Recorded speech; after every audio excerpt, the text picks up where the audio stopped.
Glasses on.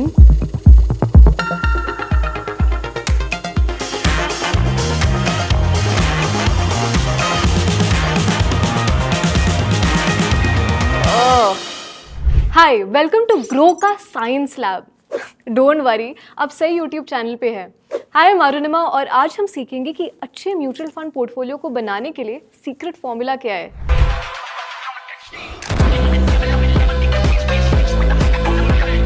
इस video में हम समझेंगे कि किस टाइप के म्यूचुअल फंड्स आपके पोर्टफोलियो में होने चाहिए, किन म्यूचुअल फंड्स को घोस्ट करना चाहिए, and finally mutual fund select करते टाइम किन चीज़ों पर ध्यान रहना चाहिए। Also what's a class without homework. हमने कुछ हेल्पफुल रीडिंग रिसोर्सेज आपके लिए डिस्क्रिप्शन में डाले, so do check them out. Also अगर ऐसा फन कंटेंट आगे मिस नहीं करना, then hit that subscribe button and bell icon. Now let's get started.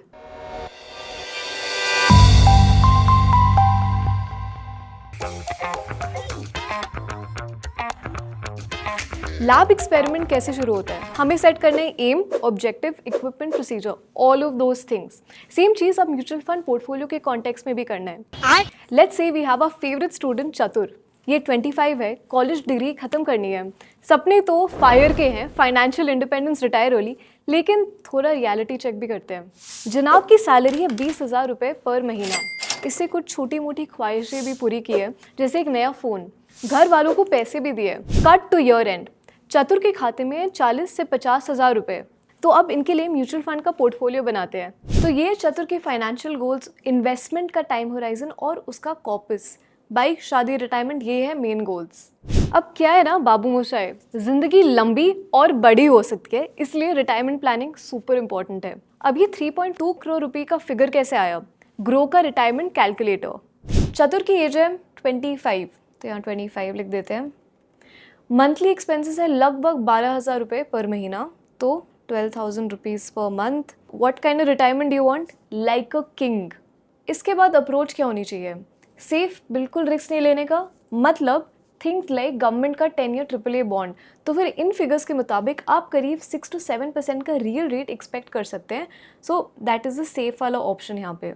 लेकिन अगर चतुर को लगे नहीं मेरी साइड में तो एज है, थोड़ा और रिस्क ले सकता हूँ, तो फिर वो इक्विटी में इन्वेस्ट कर सकते हैं, a slightly more aggressive approach. ऐसे हमें अपना रिटायरमेंट अमाउंट मिलता है 3.28 करोड़ के करीब। इक्विटी में क्या है ना, वॉलेटिलिटी बहुत है, लेकिन जैसे let's check out this reaction. Glasses on, मैं विनेगर में बेकिंग सोडा डाल रही हूँ।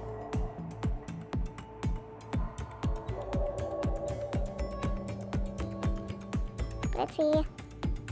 Whoa, that's way more than I thought. I think इतना ही काफ़ी है। But look at this bubbling fizzy reaction. जैसे बबल्स भी अनप्रिडिक्टेबल है, मार्केट में भी उतार चढ़ाव होता रहता है। तो अब रिस्क उठाए तो हम हाई रिटर्न्स भी एक्सपेक्ट कर सकते हैं, लेकिन कितने high returns? Well, famous professor, author, valuation गुरु, जो भी कह लो, अश्वथ दामोदरन ने कहा इंडिया के केस में ये करीब 7.8% है। तो अगर हम ये 6 to 7% वाले रिस्क फ्री रेट से ऐड करेंगे तो इक्विटी से करीब 14 to 15% से एक्सपेक्ट कर सकते हैं in terms of return. Again, ये हम नहीं कह रहे, बल्कि हिस्टोरिकल फिगर्स, करंट ट्रेंड्स और रिसर्च रिपोर्ट्स कह रहे हैं। लैब में तो ये सारे फैंसी टेस्ट ट्यूब्स, केमिकल्स हमारे टूल्स हैं। अब म्यूचुअल फंड पोर्टफोलियो के कॉन्टेक्स्ट में एक तो था वो retirement calculator.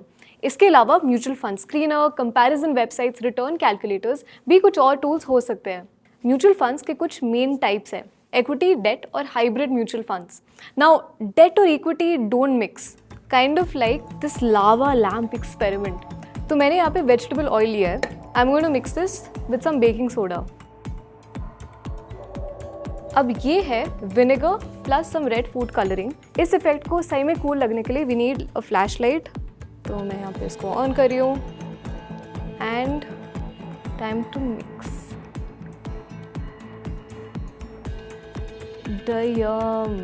Now look at this, so cool. अगर हम डेट को बबल्स माने एंड इक्विटी को लिक्विड, दोनों कोएग्जिस्ट कर सकते हैं, लेकिन एक साथ डाल के भी ये घुल मिल नहीं रहे हैं। नाउ आपके पोर्टफोलियो में कितना डेट का प्रोपोर्शन है और कितना इक्विटी का प्रोपोर्शन है, ये आपके नेट एसेट वैल्यू को अफेक्ट करता है। म्यूचुअल फंड स्कीम में जितने भी इन्वेस्टर्स हैं उन सबको म्यूचुअल फंड के यूनिट्स मिलते हैं। नेट एसेट वैल्यू उस एक यूनिट की वैल्यू होती है। अगर मार्केट में वॉलेटिलिटी ज़्यादा है उससे भी एनएवी में फ्लक्चुएशंस आते हैं। अब एक अच्छा म्यूचुअल फंड पोर्टफोलियो इस वॉलेटिलिटी के इम्पैक्ट को कम करने में आपकी मदद करता है। कई बार सेक्टर स्पेसिफिक म्यूचुअल फंड्स भी होते हैं, मतलब अगर आप एक सेक्टर के बारे में बुलिश हो तो आप उसमें इन्वेस्ट कर सकते हो, जैसे कि banking sector. Same with thematic funds, EV theme, green energy theme based investments.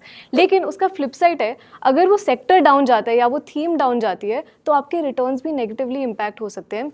Super risky. क्योंकि चतुर अपनी म्यूचुअल फंड जर्नी अभी शुरू कर है, सेक्टर स्पेसिफिक या थीमेटिक फंड्स में इन्वेस्ट करना may be not the best idea right now. ये म्यूचुअल फंड स्क्रीनर है रुपी वेस्ट के वेबसाइट का। ऐसे कई सारे वेबसाइट्स हैं जैसे Value Research, Moneycontrol advisor, जिस पर आप म्यूचुअल फंड्स की सिलेक्शन और उनके बीच कंपैरिजन कर सकते हैं। फॉर द टाइमिंग मैंने सारे सेक्टर स्पेसिफिक फंड्स को हटा दिए हैं। So moving on to the next section. अब नेक्स्ट इंपॉर्टेंट फैक्टर क्या है? टाइम फॉर चश्मा, time for some science. Liquidity. इस लिक्विडिटी को समझने के लिए लेट्स गेट सम स्लाइम। तो ये है बोरैक्स सोल्यूशन और ये ग्लू सोल्यूशन। इन दोनों के साथ मैं स्लाइम बनाऊंगी। ओह, पर इसमें तो 1000 साल भी लगने वाले हैं। ओके, इसमें बहुत टाइम लग रहा है। Now let's just directly mix, थोड़ा थोड़ा करके, मतलब Much later. Oh what oh my God. इस स्लाइम की तरह हमारे पोर्टफोलियो में भी सफिशिएंट लिक्विडिटी होनी चाहिए। मान लीजिए किसी दिन इमरजेंसी में पैसों की जरूरत पड़ जाए तो quick and easy accessibility to money होनी चाहिए। हाँ, much better. Liquid mutual funds government securities जैसे ट्रेजरी बिल्स में इन्वेस्ट करते हैं। इन ट्रेजरी बिल्स को गवर्नमेंट ऑफ इंडिया की सॉवरेन गारंटी होती है, जिसके चलते इनमें रिस्क और वॉलेटिलिटी इक्विटी के कंपैरिजन में कम होती है। हालांकि इनके रिटर्न्स इक्विटी के कंपैरिजन में काफ़ी कम होते हैं, लेकिन अगर एकदम शॉर्ट टर्म के लिए आपको कैपिटल को प्रिजर्व करना है तो ये बहुत इंपॉर्टेंट है। अब म्यूचुअल फंड पोर्टफोलियो को बनाने में और क्या फैक्टर्स होते हैं? Time for our next experiment. एक स्टॉक है और मैं इसको दोनों इन ग्लासेस में डाल रही हूँ। अगर कोई भी न्यूज़ ब्रेक होती है तो वेरी डिफरेंट रिजल्ट्स हो सकते हैं। फॉर दैट हम लेते हैं थोड़ा सा विनेगर और थोड़ा सा बेकिंग सोडा। विनेगर एक एसिड है और बेकिंग सोडा एक बेस। लेट्स से हम विनेगर डालते हैं। जैसा आप देख रहे हैं सोल्यूशन टर्न्स रेड, मतलब कि नेगेटिव सेंटिमेंट्स।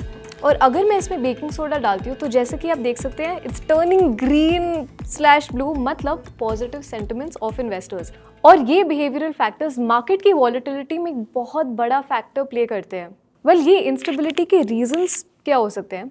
बदलती इकोनॉमिक सिचुएशन, जियोपॉलिटिक्स एटसेट्रा। ऐसी डायनामिक एनवायरनमेंट में आपके म्यूचुअल फंड पोर्टफोलियो में स्टेबिलिटी लाने के लिए डायनामिक एसेट एलोकेशन फंड या बैलेंस्ड एडवांटेज फंड की जरूरत है। एक डायनामिक एसेट एलोकेशन फंड का पोर्टफोलियो इक्विटी और डेट का कॉम्बिनेशन होता है। मार्केट कंडीशंस के बेसिस पे फंड मैनेजर को काफ़ी डिसीजंस लेने पड़ते हैं and that depends on their capability. चतुर के म्यूचुअल फंड पोर्टफोलियो में ऐसे फंड्स होंगे जो एसेट एलोकेशन को मार्केट के सेंटिमेंट और साइकिल्स के बेसिस पे वेरी करेगा। तो let's go back to the mutual fund screener. यहाँ पर डेट फंड की जो कॉलम है इसमें हम लिक्विड नहीं, अल्ट्रा शॉर्ट ड्यूरेशन वाले डेट फंड्स को सिलेक्ट करेंगे। नीचे दिए गए सारे जो ऑप्शंस हैं आपको विजिबल होंगे। इसमें हमने एक्सपेंस रेशो के बेसिस पे इन्हें सॉर्ट किया है। एक्सपेंस रेशो वो चार्ज होता है जो आपको भरना पड़ता है म्यूचुअल फंड के operational cost, management fees etcetera के लिए। लेकिन हाँ, सिर्फ फंड के एक्सपेंस रेशो पर फोकस नहीं रखना चाहिए। हमें फंड का fund manager, historical returns, risk profile, ऐसी सारी फैक्टर्स को भी ध्यान में रखना चाहिए। Debt mutual funds government and corporate bonds, money market instruments और कॉर्पोरेट डिपॉजिट्स में इन्वेस्ट करते हैं। इस वजह से इनमें क्रेडिट और इंटरेस्ट रेट रिस्क होती है, लेकिन इनके रिटर्न्स भी कम होते हैं। वर्सेस एक लार्ज कैप म्यूचुअल फंड में इक्विटी की रिस्क तो होती है, पर लार्ज कैप कंपनीज अपने आप में स्टेबल होती है। किसी भी नेगेटिव सेंटिमेंट या एक खराब क्वार्टर परफॉर्मेंस के चलते ये एकदम क्रैश नहीं होते। क्योंकि चतुर की मैरिज आगे आने वाले 4-5 साल में है, तो इस शॉर्ट टर्म टेन्योर के लिए एक large cap mutual fund appropriate है। इसका फायदा है कि चतुर का कैपिटल भी प्रोटेक्ट होगा और रिटर्न भी डेट म्यूचुअल फंड से बेहतर मिलेंगे। चतुर का गोल जैसे जैसे नज़दीक आएगा हम अपनी एलोकेशन को डेट में शिफ्ट कर देंगे। इक्विटी म्यूचुअल फंड्स की बात करें तो इनमें इन्वेस्ट करने का मिनिमम समय 7 से 10 साल तक होना चाहिए। डेट म्यूचुअल फंड के मुकाबले इक्विटी में ज़्यादा वॉलेटिलिटी होती है, जिस वजह से इनमें रिस्क थोड़ा ज़्यादा होता है। लेकिन जैसे जैसे इन्वेस्टमेंट का टाइम पीरियड बढ़ता है तो एक पावरफुल चीज़ अपना मैजिक दिखाती है, कंपाउंडिंग। इससे इनके रिस्क बाकी टाइप के म्यूचुअल फंड से बेहतर होते हैं। Like check out this table, equity mutual funds के रिटर्न्स 5 सालों के पीरियड में there in double digits. Equity mutual fund में लार्ज कैप, मिड कैप और स्मॉल कैप जैसे सब टाइप्स हैं। लार्ज कैप कंपनीज मिड और स्मॉल कैप के मुकाबले बड़ी होती है एंड रिलेटिवली स्टेबल होती है, तो इनमें volatility small and mid cap के कंपैरिजन से कम होती है। वही मिड और स्मॉल कैप में अपने ज़्यादा वॉलेटिलिटी के कारण ज़्यादा रिस्की भी माने जाते हैं। लेकिन रिसेंटली एक नया टाइप का म्यूचुअल फंड भी इंट्रोड्यूस हुआ है, फ्लेक्सी कैप फंड्स। ये सारी मार्केट कैपिटलाइजेशंस में इन्वेस्ट करते हैं। तो लेट्स टॉक अबाउट चतुर की रिटायरमेंट प्लानिंग। इसके लिए वो मिड और स्मॉल कैप फंड्स या फिर फ्लेक्सी कैप फंड्स में इन्वेस्टमेंट शुरू कर सकता है। अब ये तो समझ आ गया कि मार्केट में ऑप्शंस कौन से हैं, लेकिन अब इन्वेस्ट कैसे करें? वेल, दो ऑप्शंस हैं। पहला SIP या सिस्टमैटिक इन्वेस्टमेंट प्लान, यानी कि हर महीने एक छोटा सा अमाउंट आप इन्वेस्ट कर सकते हो। दूसरा ऑप्शन है लमसम, एक वन टाइम बड़ा पेमेंट। आई टेल यू, ज़्यादातर लोग क्या मिस्टेक करते हैं, इनकम तो हमारी बढ़ती है लेकिन SIP अमाउंट वही का वही। तभी हमें स्टेप अप SIP करना चाहिए। अगर इनकम हर साल 10% से बढ़ रहा है, SIP अमाउंट भी एनुअली 10% से बढ़ेगा। Now look at this grow step up SIP calculator. यहाँ आप अपना monthly investment, annual step up, expected return, time period ये सब सेट कर सकते हो। ये आपको बताएगा कि उस टाइम पीरियड के बाद आपकी टोटल इन्वेस्टमेंट्स की वैल्यू क्या होगी।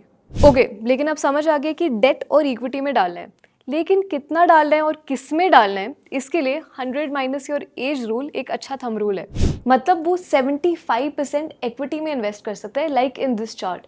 बचे हुए आप बाकी एसेट क्लासेस जैसे गोल्ड या डेट में डिस्ट्रीब्यूट कर सकते हो। अगेन, ये कोई रूल नहीं है कि ऐसे ही करना है, but it's a great starting point. And जैसे चतुर की एज बढ़ेगी, इस एसेट एलोकेशन को भी चेंज करना पड़ेगा। क्लोजर टू रिटायरमेंट इक्विटी से डेट पे शिफ्ट होना पड़ेगा। इक्विटी सेगमेंट आपको लॉन्ग टर्म ड्यूरेशन के गोल्स जो कि 7 to 10 ईयर्स दूर है, इसमें मदद करेगा। Debt mutual funds short term goals जो कि 3 to 5 ईयर्स के बीच में है, उनको पूरा करेगा। अब मानते हैं अगर चतुर को शॉर्ट टर्म में घर खरीदना है तो वो कुछ अमाउंट डेट फंड और बैलेंस इक्विटी फंड में डाल सकता है। लिक्विड फंड्स जो डेट फंड का ही एक सब टाइप है, उसमें इमरजेंसी फंड और लिक्विड कैश पार्क कर सकते हैं।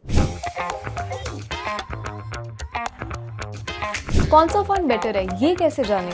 Well, take a look at this. Comparison के लिए हम रोलिंग रिटर्न्स या पॉइंट टू पॉइंट रिटर्न का इस्तेमाल करेंगे, यानी 2 पॉइंट्स के बीच में क्या रिटर्न्स मिलते हैं। तो मैंने यहाँ पे 9 साल का इन्वेस्टमेंट पीरियड कंसिडर किया है। इसके बाद हमें कुछ फंड्स को सिलेक्ट करना है, तो मैं रैंडमली इनको सिलेक्ट कर रही हूँ। I think we can select up to 4 funds, right. अब मैं यहाँ पे कंपेयर पे क्लिक कर रही हूँ। Tada, you have all the detailed comparisons right here. ये तो पता चल गया कि फंड आपस में कैसे कर रहे हैं, मतलब रिलेटिव कंपैरिजन। लेकिन ओवरऑल बेसिस पे कैसे कर रहे हैं, वो एब्सोल्यूट कंपैरिजन एक बेंचमार्क इंडेक्स से पता चलेगा। जैसे कि आप इमेज में देख सकते हैं, 2017 से 2024 तक इस ब्लू चिप फंड ने अपने बेंचमार्क के कंपैरिजन में अंडर परफॉर्म किया है। अब कितने फंड्स एक म्यूचुअल फंड पोर्टफोलियो में होने चाहिए? वेल, मैं सोच रही हूँ इसके लिए एक पार्ट 2 बनाती हूँ। चाहिए पार्ट 2? तो comment yes below. Next step to pick a mutual fund portfolio scheme के डिटेल्स पढ़ना। ये मिलेंगे फैक्ट शीट और की इन्फॉर्मेशन डॉक्यूमेंट्स में। फॉर दिस आप एसेट मैनेजमेंट कंपनी की वेबसाइट पे जाइए, आपको ऐसे कई सारे डिटेल्स मिलेंगे। नंबर 1, पोर्टफोलियो टर्नओवर रेशो, मतलब म्यूचुअल फंड मैनेजर कितनी बार फंड के इन्वेस्टमेंट्स को खरीद और बेच रहा या रही है। अगर ये रेशो हाई है, मतलब फंड मैनेजर फ्रीक्वेंटली बाय और सेल डिसीजंस ले रहा या रही है। टोटली डिपेंड्स ऑन फंड की स्ट्रैटेजी। Number 2, Sharpe ratio. ये रेशो बताता है कि एक गिवन अमाउंट ऑफ रिस्क के लिए फंड ने कितना रिटर्न दिया है। हाई शार्प रेशो का मतलब फंड मैनेजर के रिस्क एडजस्टेड रिटर्न्स अच्छे हैं, तभी सिर्फ रिटर्न्स के बेसिस पे इन्वेस्टमेंट नहीं करना चाहिए। Look at the risk. Number 3, alpha.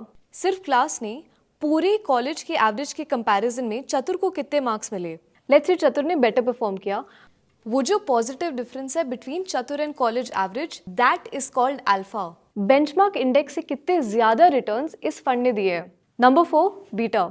इससे फंड के रिटर्न्स की वॉलेटिलिटी का अंदाजा पड़ता है, ऊपर नीचे रिटर्न्स कितने हो रहे हैं। ये वॉलेटिलिटी अगेन फंड के बेंचमार्क के कंपैरिजन में होती है। बीटा वैल्यू जितना ज्यादा है उतनी ज्यादा फंड की वॉलेटिलिटी यानी फंड की रिस्क है। नंबर 1, हाई एक्सपेंस रेशियोज वाले फंड्स को सिलेक्ट करना।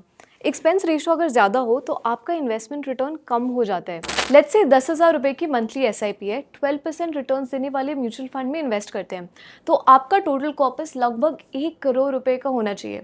1% एक्सपेंस रेशियो की वजह से यही कॉर्पस 91.6 लाख रुपीज़ हो जाएगा, मतलब करीब 9 लाख रुपए आपकी एक्सपेंस रेशियो की वजह से आप लूज़ करोगे। अब सोचो लॉन्ग टर्म में कितना लॉस होगा। नंबर 2, फंड मैनेजर की डिटेल्स को भाव नहीं देना। ऐसा है ना, invest in a fund manager instead of investing in a fund. Most of the times हम देखते हैं हाँ रिटर्न्स अच्छे हैं, पैसे डाल दो, लेकिन what if fund manager change हो जाए, नए मैनेजर के बाय सेल डिसीजन शायद अलग हो, तो यू शुड नो कि इस नए फंड मैनेजर का कितना एक्सपीरियंस है, क्वालिफिकेशंस क्या है, तो उनके इंटरव्यूज पढ़ो, वीडियोस देखो, stay informed. Number 3, date funds with credit risk के बारे में कॉशियस रहे। क्रेडिट रिस्क मतलब आपने किसी को पैसे दिए, उन्होंने वापस ही नहीं दिए। I am sure her group में एक वो दोस्त ऐसा ही होता है। अब डेट फंड्स में ये एक बहुत बड़ा रिस्क होता है। जिन फंड्स की क्रेडिट रेटिंग पुअर है उनमें इन्वेस्ट करने से आपका कैपिटल का कंप्लीट लॉस हो सकता है। अब आई गेट इट, कोई पब्लिकली अवेलेबल रेटिंग सिस्टम तो नहीं है जहाँ चेक कर सकते हैं, इसीलिए फंड के डॉक्यूमेंट्स में फंड की रिस्क प्रोफाइल और रिस्क मैट्रिक्स को ध्यान से पढ़े, जैसे ये riskometer. Number 4, overlap of funds करना। फर्स्ट ऑफ ऑल ये क्लियर कर लेते हैं कि एक ही टाइप के म्यूचुअल फंड में पैसे डालना डाइवर्सिफिकेशन नहीं होता।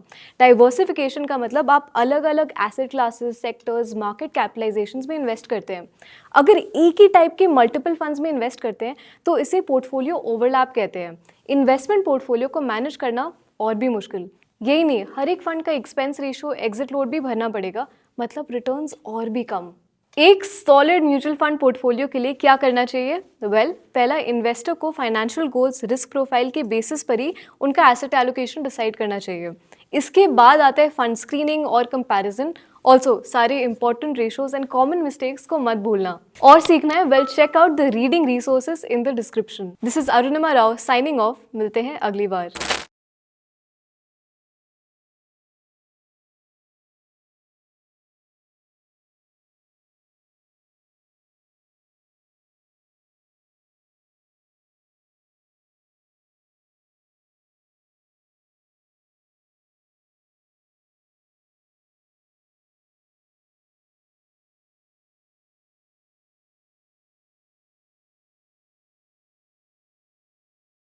Investment in securities market are subject to market risks. Read all the related documents carefully before investing. Please read the risk disclosure documents carefully before investing in equity shares, derivatives, mutual fund, and or other instruments traded on the stock exchanges.